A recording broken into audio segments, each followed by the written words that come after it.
Hi guys. My name is Alexander Dimension and welcome to the new video. Today I will tell you about new scandal around Binance, which started with accusations from large cryptocurrency exchange Coinbase. On top of that, Binance CEO CZ himself is at risk of being arrested. But I will end with a historic event for Bitcoin, which could trigger a wave of Bitcoin purchases by entire countries. This is very big news that you may have missed.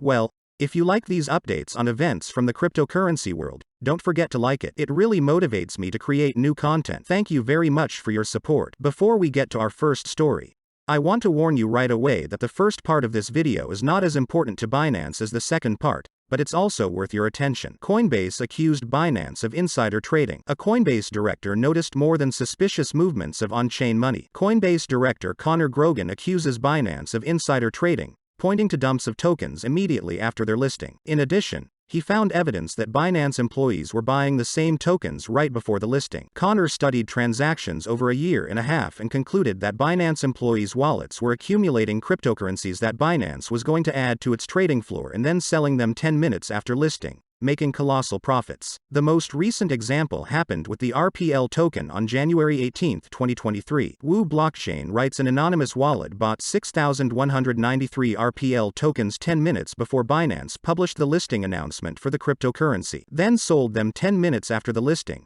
making a profit of more than $55,000. The transactions used Tether and Ethereum, which came from the OKX exchange. Coinbase director Connor decided to research these Tether and Ethereum. He wrote, "I researched the original OKX deposit address and this is what I found. The first transaction was buying $900,000 worth of RARI tokens before listing on Binance and selling them after listing. The same thing happened with another EARN token that Binance was going to add to the platform. We see another wallet that did the same thing for $100,000. And another purchase transaction already for $500,000 tokens ramp a few minutes before the announcement of the listing of these tokens on Binance was released. Finally another transaction he dropped a link to this time with GNO tokens. You can find many such transactions that clearly do insider trading. They buy a particular token 10 minutes before the listing announcement on Binance and sell it 10 minutes after the listing. The bottom line is that Coinbase accuses Binance of insider trading.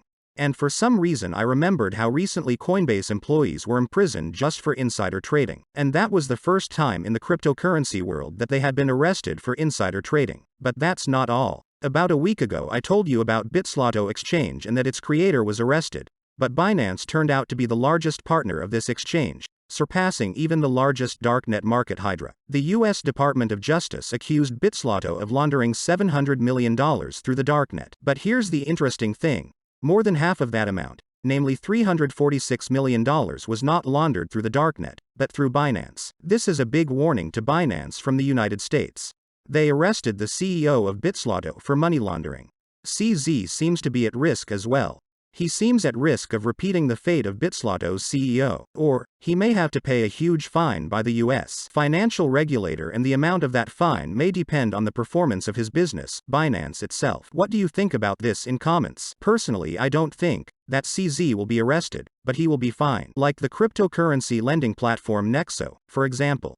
I wouldn't be surprised if we see the same news about Binance in the near future. We see that US financial regulators want to show how powerful they are, can shut down crypto exchanges and blackmail crypto businesses. They are showing that they are in control. But the way I see it, they're just scared. Yes, they are scared of the new financial system that is being built parallel to the old one over which they have control. But they are also worried about financial institutions such as the IMF, the International Monetary Fund. The International Monetary Fund has said that cryptocurrencies threaten the global economy and financial stability, and Bitcoin threatens the future of banks. Well, that's perfectly reasonable. But why are they so concerned? Because we have a precedent that happened just 4 days ago. It's a historic event. The president of El Salvador said that El Salvador is paying the IMF debt in full and all at once. Do you know how he did it?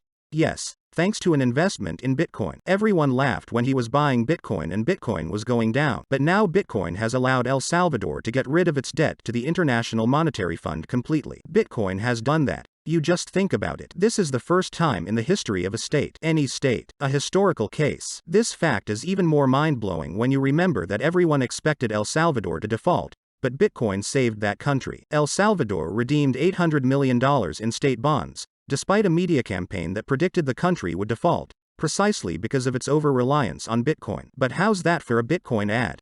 Bitcoin saved El Salvador from credit dependence on the IMF. And that's why the financial institutions of the world, which for so long have controlled entire countries, including El Salvador, are worried. There are still plenty of countries that owe billions to this IMF and other international financial institutions. And seeing what El Salvador has done and is doing, they can follow. They can start buying Bitcoin. They can start averaging their Bitcoin position every month, buying for a fixed amount and holding for years. In fact, Salvador has succeeded. This is how El Salvador got rid of huge debts.